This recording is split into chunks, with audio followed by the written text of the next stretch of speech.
नमस्कार साथियों, मैं आपका साथी अनिल गुर्जर। साथियों, आज की इस वीडियो में हम बात करेंगे एफएलएन कक्षा 1, 2 एवं 3, 4 में वर्तमान में कौन सा सप्ताह संस्थाओं में संचालित होना चाहिए। तो साथियों, यहाँ पर आप देख रहे हैं पिछले सत्र में आरएस के द्वारा एक समय सारणी जारी की गई थी, जो कि ऊपर यहाँ पर देख रहे हैं सुझावात्मक समय सारणी।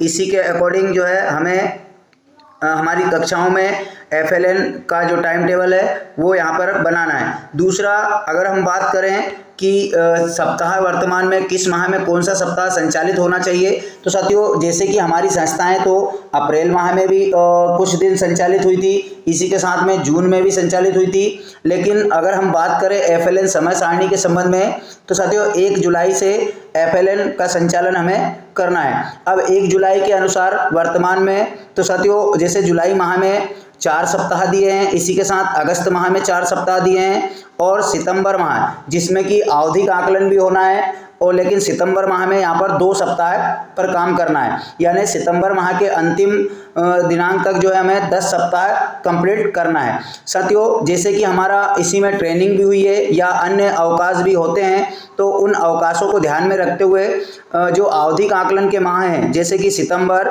दिसंबर और मार्च, तो इन माहों में 2-2 सप्ताह दिए गए हैं। साथियों, वर्तमान में सितंबर माह का फर्स्ट वीक यहाँ पर संचालित है, तो सभी साथियों का जो है हमारा कम से कम 7वें सप्ताह 9वां सप्ताह यहाँ पर दिया गया है।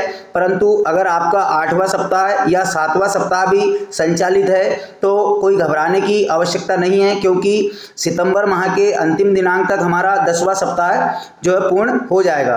तो इसी के साथ आप अपनी संस्थाओं में इस प्रकार की एक समय सारणी लगा सकते हैं, जिसका कि मैंने यहाँ पर चार्ट दिया है, मैं आपको दिखा देता हूँ।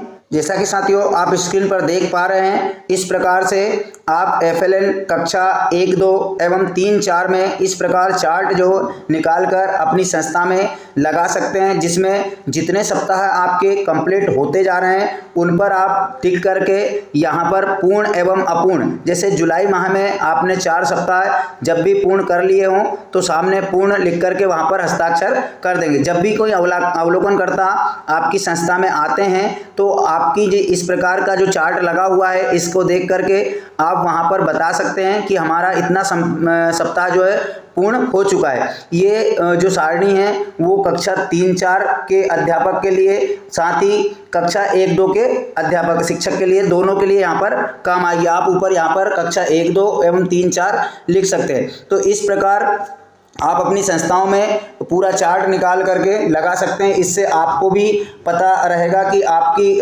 संस्था में वर्तमान माह में हमारा कौन सा सप्ताह संचालित होना चाहिए। साथियों, अब मैं पुनः चलता हूं उसी आदेश की जगह पे।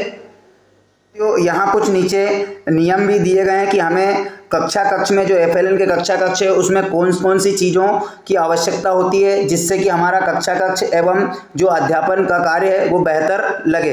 तो यहाँ पर आप देख रहे हैं अंकुर अभ्यास पुस्तिकाएं बच्चों के लिए उपलब्ध हैं, अतः शिक्षक अभ्यास पुस्तिका पर कार्य करवाकर पुस्तक की नियमित रूप से जाँच करें तथा एक एक सही बिंदु पर एक एक सही का टिक लगाएं। जैसे कि पूरे जो पेज है हमारा उसमें एक साथ एक टिक ना लगाएं, जितने कंटेंट हैं उन पे अलग अलग प्रकार से आपको जांचकर टिक लगाना है, ताकि आपकी नज़र सभी कंटेंट पर जाए और जहां पर त्रुटि हो वहां पर आप सुधार करके लाल स्याही से गोला लगाकर वहां पर सही का निशान सही लिख सके स्पष्ट शब्दों में। दूसरा, अगर हम देखें तो छात्रों को अभ्यास पुस्तिका घर ले जाने की अनुमति शिक्षक बिल्कुल ना दे। मतलब जो एफएलएन की पुस्तकें हैं आप वो अपनी संस्था में जो एबीएल की ट्रे हैं उसमें रखें या अन्य किसी भी माध्यम से सुरक्षित रखें, ताकि पूरे सत्र जो है बच्चों की अभ्यास पुस्तिकाएं चल सके, उन पर कार्य करा सके। यहाँ पर नीचे सुझाव भी दिए गए हैं कि आप ट्रे में केवल अभ्यास पुस्तिका रखी जावे।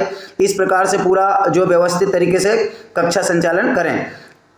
इसके साथ में अभ्यास पुस्तिका में छात्रों से प्रतिदिन पाठ्य अनुसार अभ्यास का काम शाला में ही करा। साथियों, अभ्यास पुस्तिका पर कार्य कराने का शिक्षक संदर्शिका में पूरा नियम दिया गया है कि आपको अभ्यास पुस्तिका पर किस दिन कौन सा कार्यपत्रक कराना है, तो आप उस दिन वही कार्यपत्रक कराएं। ये नहीं कि आप जो है एफएलएन की अभ्यास पुस्तिका पर निरंतर कार्य करा रहे हैं और जो है उसमें उस दिन का कार्यपत्रक हो ही ना। तो आप जब भी शिक्षक संदर्शिका में कार्यपत्रक आए, जिस संख्या का कार्यपत्रक आए उसी को कराने का प्रयास करें।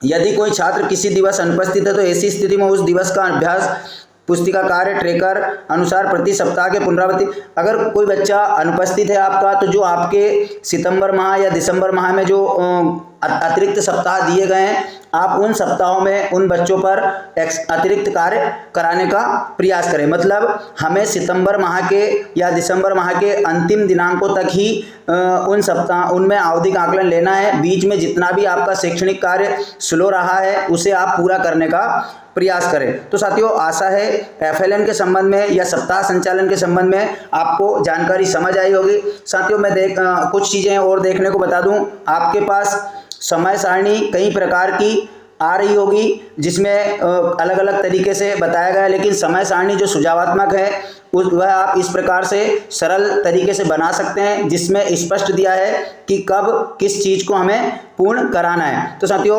आशा है आपको जानकारी समझ आई होगी। तो प्लीज़ वीडियो को लाइक करें, अपने साथी शिक्षकों के ग्रुप में शेयर अवश्य करें, ताकि उनको भी उनके द्वारा भी कोई एफएलएन संचालन में या सप्ताह विभाजन में कोई त्रुटि ना हो। तो धन्यवाद साथियों, मिलते हैं इसी प्रकार की नई जानकारी के साथ अगले वीडियो में।